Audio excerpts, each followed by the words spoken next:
Puji Tuhan, kita bersyukur karena kita ada di minggu terakhir di bulan Mei ini, tepatnya di tanggal 26 Mei ya. Selalu kita ingatkan bahwa di akhir bulan atau di minggu terakhir gereja kita mengadakan botram, istilahnya kalau orang Bandung bilang, atau jamuan kasih bersama.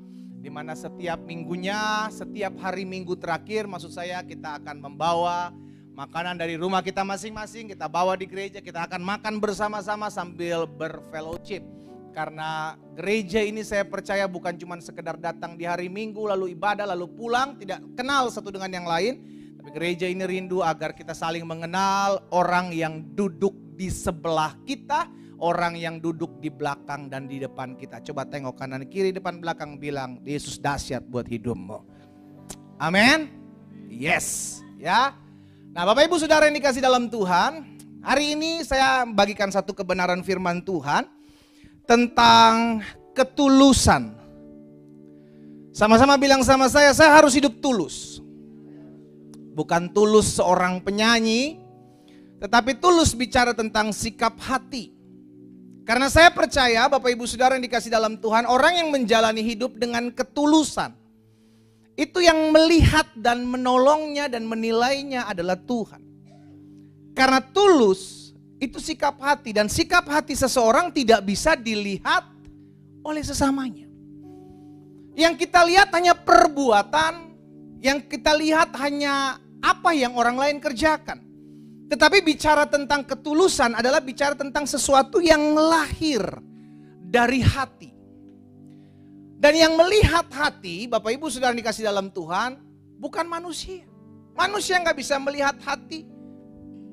Tapi yang melihat dan menilai hati adalah Tuhan. Makanya Tuhan bilang sama Samuel ketika akan mengurapi Daud menjadi seorang raja.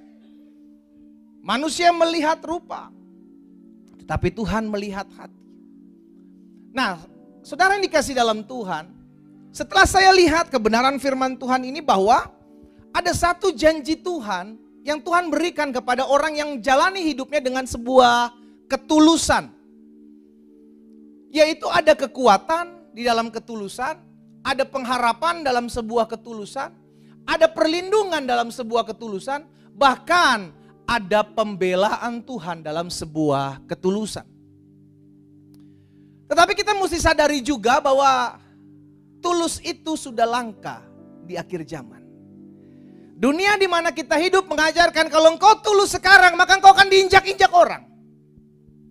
Kalau engkau hidup lempeng-lempeng aja, engkau hidup tulus-tulus aja, engkau akan dipermainkan orang. Itulah yang diajarkan dunia buat hidup kita. Sehingga akhirnya kita mulai terkontaminasi.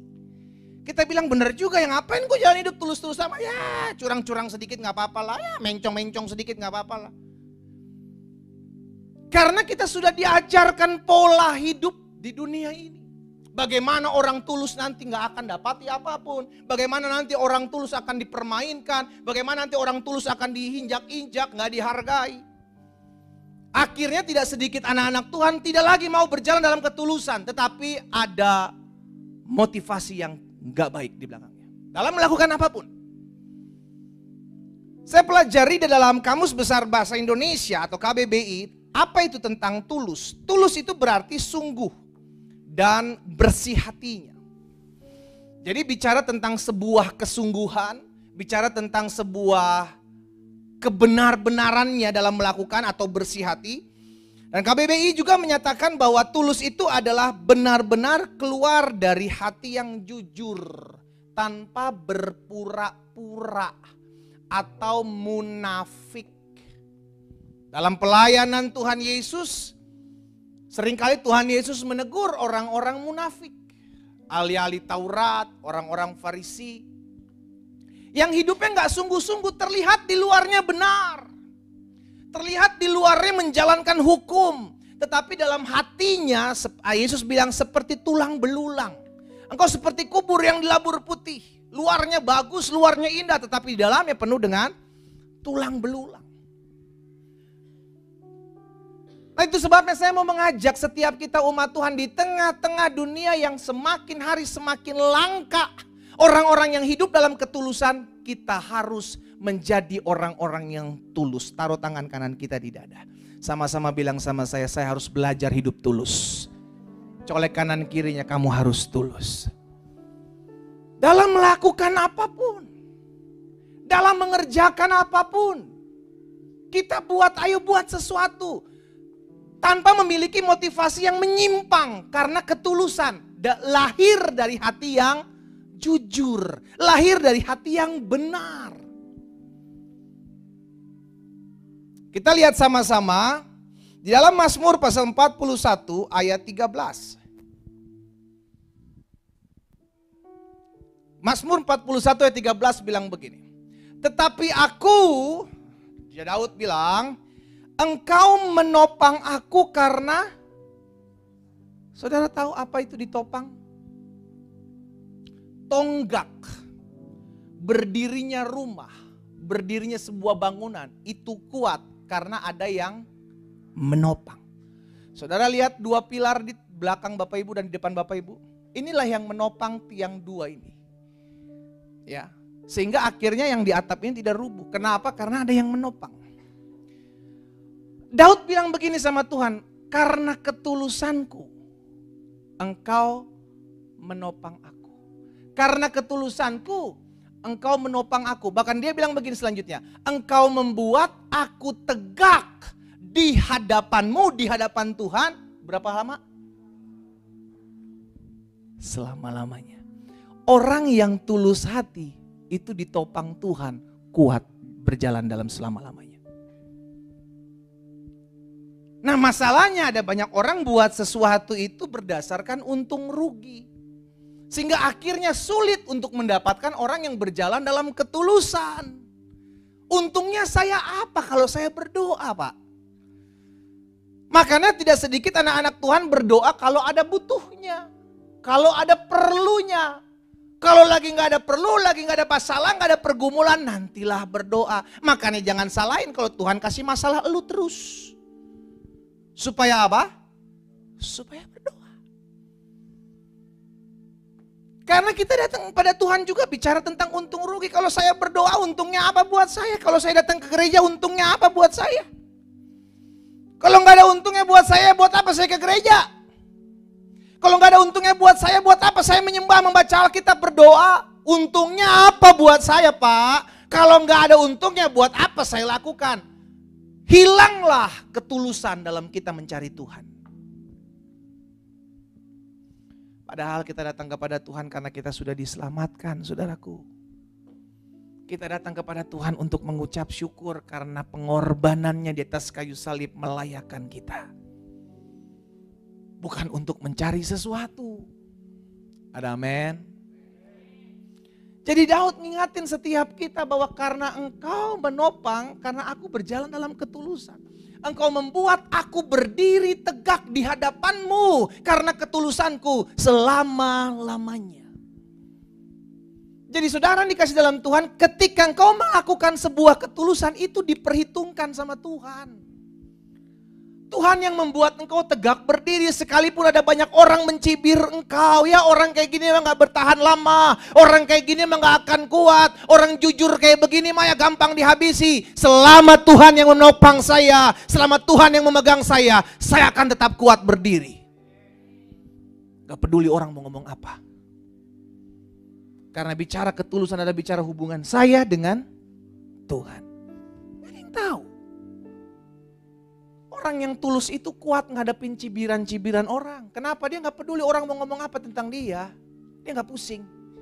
Yang saya tahu hubungan saya tulus dengan Tuhan. Saya tahu Tuhan bela saya. Saya tahu Tuhan berperkara dalam hidup saya.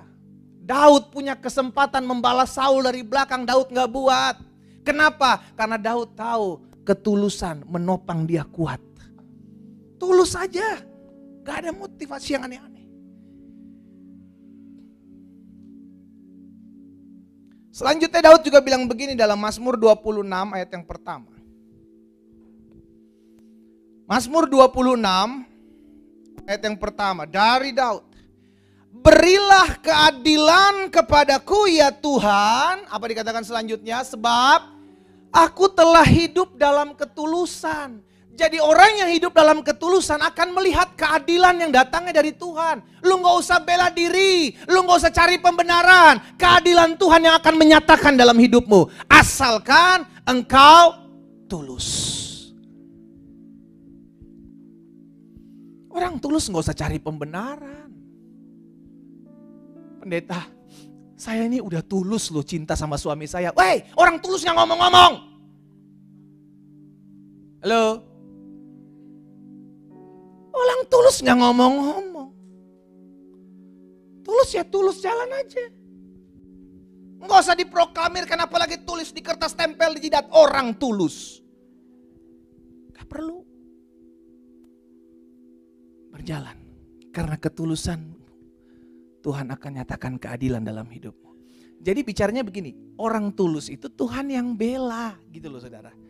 Itu kata kuncinya. Orang tulus Tuhan yang bela. Kenapa Tuhan yang bela? Karena dunia menginjak-injak orang tulus. Dunia tidak menghargai orang tulus. Di hadapan orang-orang dunia, ketulusan itu langka. Sehingga akhirnya kita tahu, oh kalau saya berjalan dalam ketulusan, saya hidup tidak menyimpang ke kanan dan ke kiri. Itu yang Tuhan bilang, ajarkan Yosua. Selama engkau tidak menyimpang ke kanan dan ke kiri, maka Tuhan akan memberkati hidupmu. Apapun yang kau kerjakan, kau akan dibuat tangan Tuhan berhasil. Menyimpang ke kanan dan ke kiri, mencela-mencela itu tidak ada ketulusan. Jalani aja hidupmu berdasarkan firman. Firman bilang A, lakukan. Firman bilang B, lakukan. Orang mau ngomong apa? Orang mau menilai hidupmu. Orang mulai menghakimimu. Cuman kita bilang, yang lihat ketulusan saya, cuman Tuhan. Jadi kita gak menganggap diri, wah gue dihina nih. Gue butuh keadilan. Gue akan membenarkan diri karena gue gak layak sebenarnya diperlakukan seperti ini. Bu, istri-istri. Bu. Yang ibu nyaut. Yang bapak diem. Karena ada waktunya bapak saya panggil. Lebih baik saya panggil daripada dipanggil oleh, saya gak ngomong begitu loh. Memang kalian ini lebih pintar dari gembala ya. Bu. Ketulusanmu mencintai suami, gak usah diungkit-ungkit. Saya pendeta, saya kalau gak tulus cinta sama suami saya sudah kasih tinggal. Saya udah kasih makan kucing di pinggir jalan itu. Apa suami kayak gitu gak ada diuntung dipiara, lebih baik piara bokeh. Gak ada yang tahu bokeh, untung gak ada yang tahu. Lebih baik piara kerbau di rumah Pak daripada piara suami. Karena apa? Karena dihitung. Ya. Cintai suamimu Bu dengan tulus. Sekalipun dia punya banyak kekurangan Bu. Amin ibu-ibu. Coba yang duduknya suami istri sebelahan angkat tangan. Beneran suruh angkat tangan yang ketawa. Kalau sebelahnya laki orang jangan angkat tangan. Pastikan. Jalani aja ketulusan. Demikian pula suami-suami. Pak. Bapak cinta istri itu cinta dengan tulus. Cintai dia dengan ketulusan. Kenapa? Karena apapun yang engkau tabur Pak dalam ketulusan itu Tuhan perhitungkan. Lakukan aja. Sekalipun dia mulutnya gak pernah berhenti Pak. Baik berhenti ngomong, berhenti makan Pak. Sikat. Cintai dia dengan tulus. Cintai dia dengan tulus. Karena ketulusanmu Tuhan yang akan bela rumah tanggamu. Saudara kalau lihat ya, ada banyak orang bersaksi, baik dia menyaksikan dalam kehidupannya maupun dia konseling tentang sebuah rumah tangga. Itu saya lihat ya, jika ada salah satu, baik itu mungkin suaminya atau istrinya, itu dia bertahan dengan ketulusan tetap mencintai pasangannya sekalipun pasangannya banyak kekurangannya. Itu rumah tangganya bertahan loh, sekalipun begini-begini. Tapi dia bertahan. Kenapa? Karena ada salah satunya yang mencintai dengan tulus. Memang terlihat memalukan. Ya laki kayak gini lu pelihara. Tinggalin. Lu masih muda. Belum ada keriputan. Cari di luar banyak. Tawaran-tawaran kayak gitu masih ditawarkan. Tapi kalau istri itu bilang saya gak apa-apa. Saya tetap mencintai dia dengan segala ketulusan. Suami itu bilang, saya tetap nggak apa-apa, saya tetap mencintai dia dalam segala ketulusan. Engkau akan lihat pembelaan Tuhan nyata dalam rumah tanggamu. Dan itu terbukti. Dan itu terbukti. Selama ada satu orang, mungkin itu suamimu, mungkin itu istrimu, dia tetap mempertahankan. Kau akan lihat, karena ketulusan Tuhan menopang engkau tetap kuat. Karena ketulusan Tuhan akan menyatakan keadilannya dalam kehidupan. Dan itu yang firman Tuhan sudah katakan. Sekarang kita mau berpegang pada kenyataan atau berpegang pada firman. Itu keputusan kita. Kalau engkau mau berpegang pada kenyataan, dunia menawarkan berbagai macam cara untuk keluar jalan pintas. Tapi ketika kita sadar bahwa, oh saya tulus saja mencintai pasangan saya tulus saja mencintai istri saya, suami saya, maka engkau lihat pembelaan Tuhan ada. Keadilan Tuhan akan dinyatakan. Bukan kau merasa diri, tapi saya yang benar loh Pak. Gak usah. Tuhan akan menyatakan keadilan. Itu sebabnya tadi Raja Daud kan bilang, berilah keadilan kepadaku ya Tuhan, sebab aku telah hidup dalam ketulusan. Kepada Tuhan aku percaya dan tidak ragu-ragu. Dia tidak mengandalkan perbuatan baik dia. Daud bilang, kepada Tuhan aku percaya, aku lakukan dengan tulus. Aku percaya kepada Tuhan dengan ketulusanku. Aku tahu keadilan dari Tuhan akan Tuhan nyatakan. Jadi yang pertama tadi kita lihat dari perkataan Daud, kita lihat dalam ketulusan Tuhan yang akan mengokohkan hidupmu. Engkau akan tetap bertahan sampai selama-lamanya. Bukan manusia yang pegang saudara, tapi tangan Tuhan yang pegang saudara. Yang kedua kita lihat, karena ketulusan maka Tuhan akan menyatakan keadilannya dalam kehidupanmu. Gak usah membela diri, gak usah cari pembenaran siapa salah siapa benar, gak usah.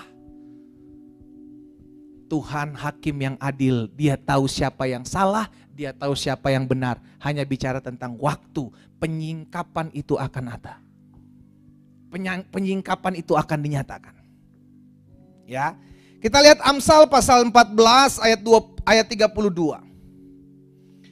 Amsal pasal 14 ayat 32 bilang begini. Orang fasik dirobohkan karena apa?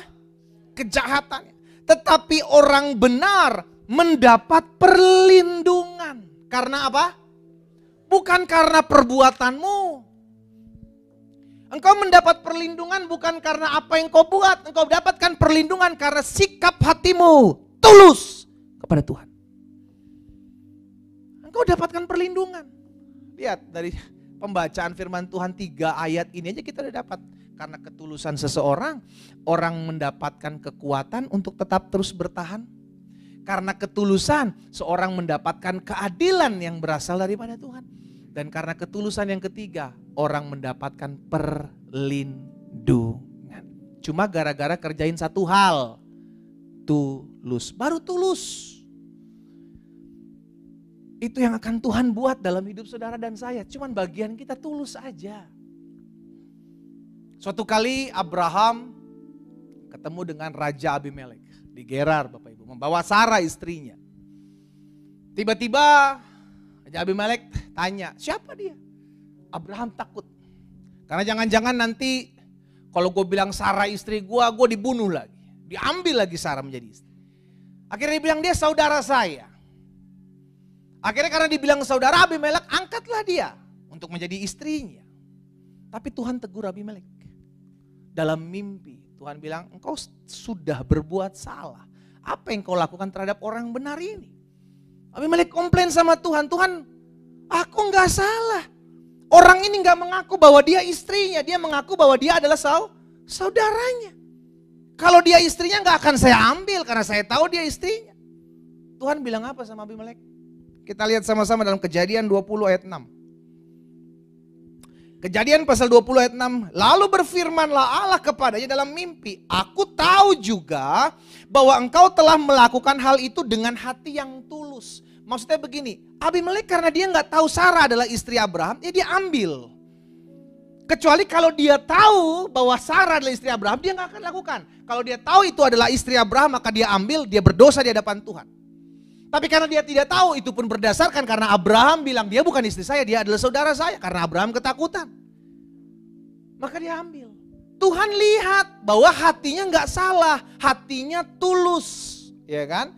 maka aku pun telah mencegah engkau untuk berbuat dosa terhadap aku. Sebab itu aku tidak membiarkan engkau menjamah dia. Orang yang tulus hati itu dijaga Tuhan agar tidak jatuh. Begitu banyak berkat ketika engkau berjalan dalam ketulusan.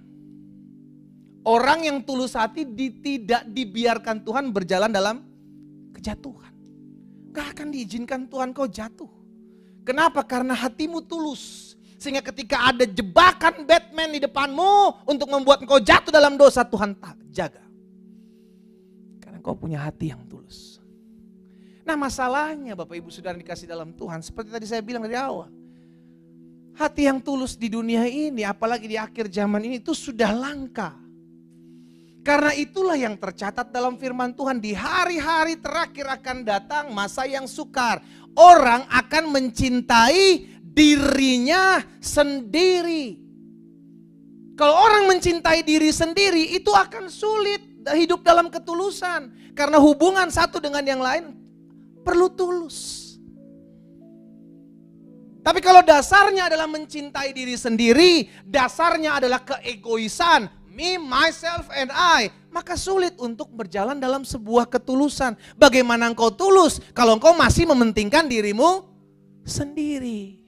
Gak akan bisa.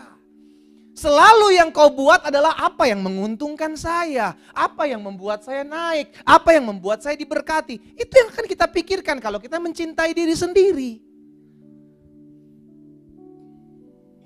Sehingga akhirnya sulit kalau kita berjalan dalam ketulusan. Karena bicara ketulusan itu bicara apa? Rugi.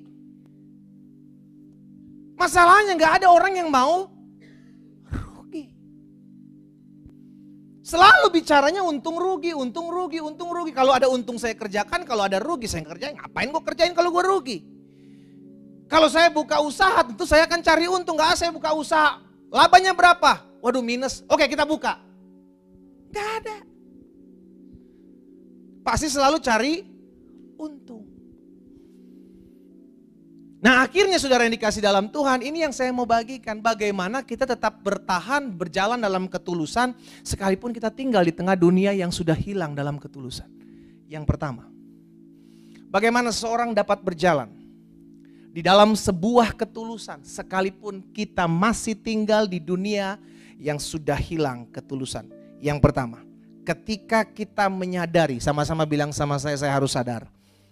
Ketika kita menyadari bahwa apapun yang kita lakukan, apapun yang kita perbuat, Tuhan lihat motivasi hatimu.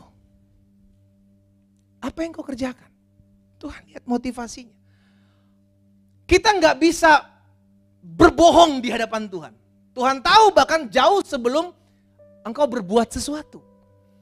Ketika itu masih terjadi dalam hatimu yang disebut sebuah keinginan, belum kau responi keinginanmu, Tuhan tahu apa yang menjadi keinginanmu. Motivasi kita dalam melakukan segala sesuatunya itu Tuhan tahu. Nah kita akan tetap bisa berjalan dalam ketulusan ketika kita sadar bahwa motivasi saya itu diketahui oleh Tuhan. Engkau akan takut buat apapun yang menyimpang dari jalan Tuhan. Kalau engkau tahu bahwa engkau belum buat sesuatu, baru hanya terbesit keinginan pun Tuhan tahu. Makanya Tuhan Yesus menegur, barang siapa jika engkau memandang seorang perempuan dan engkau mengingininya dalam hatimu, engkau sudah berzina. Baru sekedar ingin. Saya tanya sekarang, ada dari Bapak Ibu yang banyak mengingini barang orang lain, cuman ingin, gak ngambil. Seandainya ya Pak ya, itu udah ingin loh. Saya ingin loh Pak, saya ingin kayaknya sepatunya bagus banget Pak. Ingin loh Pak, saya Pak. Belum membuahi, engkau sudah ingin, itu Tuhan tahu.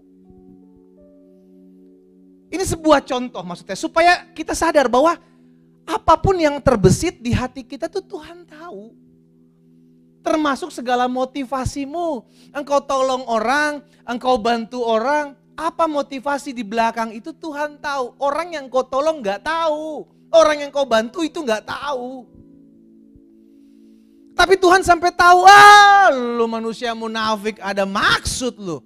Di belakang apa yang lu lakukan?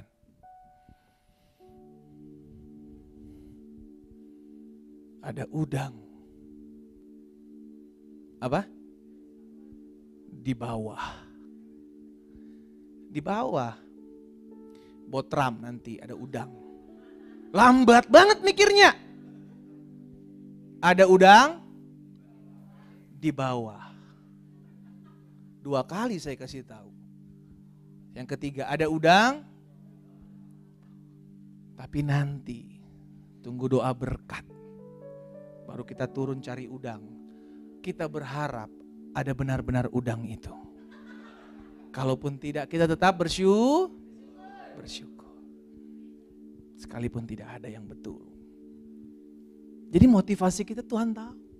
Tuhan lihat. Apa sesungguhnya yang kau lakukan di baliknya itu apa?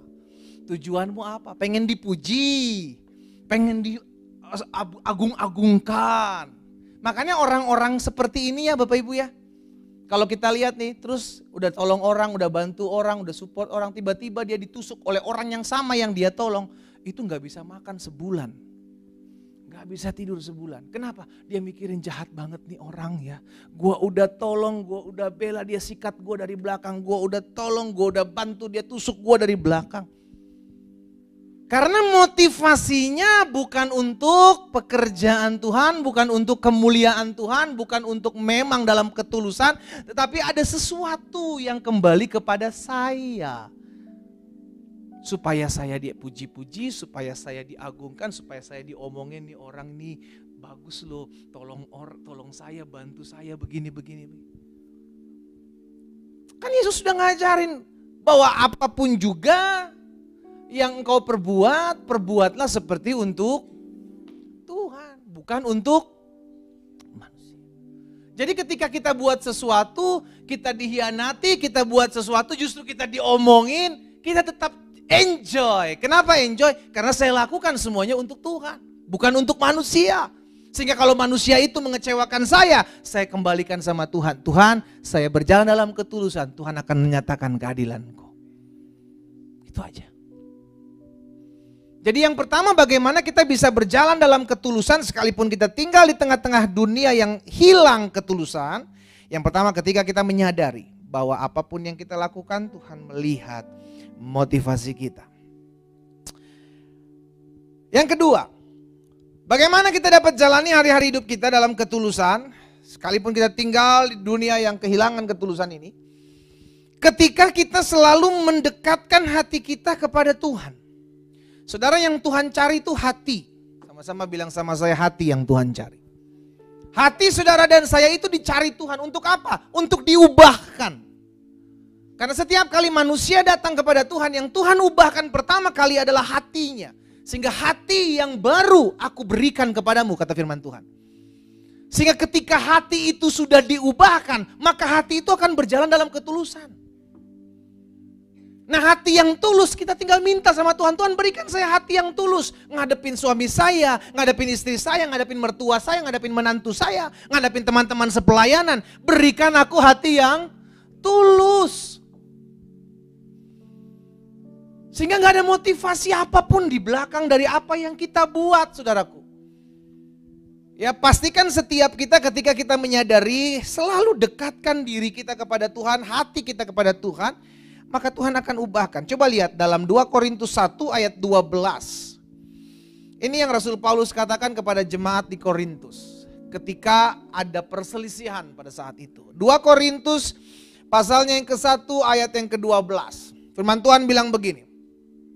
Inilah yang kami megahkan. Inilah yang kami banggakan. Yaitu bahwa suara hati kami memberi kesaksian kepada kami. Bahwa hidup kami di dunia ini khususnya dalam hubungan kami dengan kamu, hubungan sesama manusia, itu dilandasi dengan apa? Dikuasai oleh apa? Ketulusan dan kemurnian. Jadi hubungan sesama manusia itu harus dilandasi dengan itu. Tulus dan murni. Gak ada motivasi yang menyimpang di belakang pertemanan baik kita. Gitu loh. Jangan berteman, tiba-tiba cepek dulu dong. Berteman, tiba-tiba utang. Jangan. Ternyata ada motivasi yang keliru di belakangnya. Engkau tidak tulus menjalin pertemanan. Rasul Paulus mengajarkan kepada kita hari ini, ayo dalam menjalani relasi, hubungan dengan sesama, landasi dengan ketulusan dan kemurnian. Kembali lagi di poin yang pertama, Tuhan lihat hatimu. Tuhan lihat ketulusanmu. Sehingga ketika kita menjalin hubungan dengan sesama, saudara yang dikasih dalam Tuhan, menjalin relasi dengan sesama, kalau didasari dengan hati yang tulus, hati yang murni, dan tiba-tiba orang itu mengkhianati kita, kita nggak sakit. Kita nggak luka, kita nggak kecewa. Kenapa? Karena saya jalani tulus. Kalau orang jalani hubungan dengan tulus, Tuhan yang bela. Itu aja yang kita pegang. Karena kita hidup di dunia yang unik. Kenapa saya bilang unik? Ada istilah teman makan teman. Padahal teman itu bukan lauk pauk. Tapi dia bisa makan. Harusnya teman makan nasi. Itulah normal.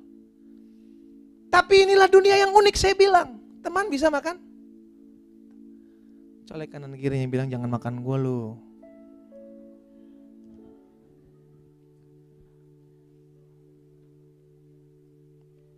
Hati-hati. Makanya jalani hubungan itu dengan tulus aja. Sehingga ketika sesuatu crack, sesuatu retak, kita nggak sakit hati, kita nggak baper gitu loh. Kenapa? Karena saya tulus kok mengasihi kamu. Saya tulus kok menghargai kamu. Saya tulus kok menjalin hubungan baik dengan kamu. Tanpa hal-hal yang aneh-aneh. Ya. Jadi yang kedua, bagaimana kita dapat jalani hari-hari hidup kita dalam ketulusan di tengah-tengah dunia yang sudah kehilangan ketulusan ini. Dekatkan hati kita kepada Tuhan. Karena itu suara hati kita yang akan memberi kesaksian. Gini, suara hati itu, itulah yang akan dipakai Roh Kudus, suara hati kita. Jadi kalau kita mulai menjalin hubungan dengan teman, kerabat, sesama pelayan, bahkan orang-orang yang kita kenal, itu dia menghakimi, bukan menghakimi. Maksudnya dia mengajak kita, ayo apa yang kau buat? Apa yang motivasimu apa di belakang berhubungan ini, motivasimu apa? Dalam hati kita kan tahu sebenarnya kenapa kita lakukan hal ini. Kan kita tahu, yang tahu itu kita sama Tuhan. Nah, suara hatimu itulah Rasul Paulus tadi katakan bersaksi. Suara hatimu itu menyampaikan sesuatu. Yang ketiga, bagaimana kita dapat jalani hari-hari hidup kita dalam sebuah ketulusan di tengah-tengah dunia yang hilang ketulusan ini. Yang ketiga, yang terakhir, ketika kita menyadari bahwa upah itu datangnya dari Tuhan. Kalau bicara tentang untung rugi dalam kita menjalin relasi Bapak Ibu, maka engkau hilang akan ketulusan. Tetapi ketika kita tahu saya menabur sesuatu yang baik dalam pertemanan, saya menabur sesuatu yang indah dalam pertemanan, maka saya tahu upah itu datangnya dari Tuhan. Dan upah itu gak pernah hilang. Selalu yang pertama tepat pada waktunya, yang kedua selalu tepat porsinya. Sesuai dengan apa yang kau tabur. Itulah upah. Sesuai dengan apa yang kau kerjakan, itu upah. Jadi pada akhirnya kita menyadari bahwa ketika upah itu datangnya dari Tuhan, maka lakukan segala sesuatu seperti untuk Tuhan. Udah itu aja. Tapi bagaimana saya bisa, Pak? Kan Tuhan tidak terlihat. Engkau buat dan berjalanlah dalam ketulusan. Tanpa motivasi di belakangnya untung rugi. Jalani aja. Karena engkau gak pernah tahu kapan upah itu dan dari mana upah itu berasal. Engkau menabur sesuatu kepada si A, belum tentu engkau akan menuai dari si A. Tuhan bisa pakai si B, si C, sampai si Z. Untuk menuai dari apa yang kau tabur. Karena itu jangan berharap sama manusia. Kalau engkau berharap sama manusia, engkau tabur dia, engkau akan janji dan tunggu si A. Sampai engkau menuai dari si A. Sedangkan yang terjadi adalah si A mengkhianatimu. Sakit? Sakit. Kenapa? Karena engkau berharap sesuatu dari manusia, bukan dari Tuhan. Tapi ketika engkau menabur sesuatu dan engkau berharap Tuhan, aku lakukan karena aku tahu. Aku gak akan kehilangan upah dan berasal daripada Tuhan. Maka engkau akan menuai. Berasal daripada. Dan Tuhan bisa pakai apapun. Tuhan bisa pakai siapapun. Untuk menuai apa yang akan kau tuai. Pastikan setiap kita menyadari hal ini. Tulus Yang pertama, engkau dibela oleh Tuhan, engkau akan tetap berdiri tegak. Berjalan dalam ketulusan, engkau akan dijaga Tuhan untuk jatuh dalam dosa. Dan yang ketiga, berjalan dalam ketulusan, engkau akan dinyatakan keadilanmu tepat pada waktunya. Engkau gak usah pernah membela diri. Gak usah menyatakan bahwa aku ini orang benar, Pak. Aku ini gak bersalah, no. Selama engkau tulus, pembelaan itu datangnya dari Tuhan. Berjalan dalam ketulusan, karena engkau lihat pertolongan Tuhan. Saya undang kita semua bangkit berdiri.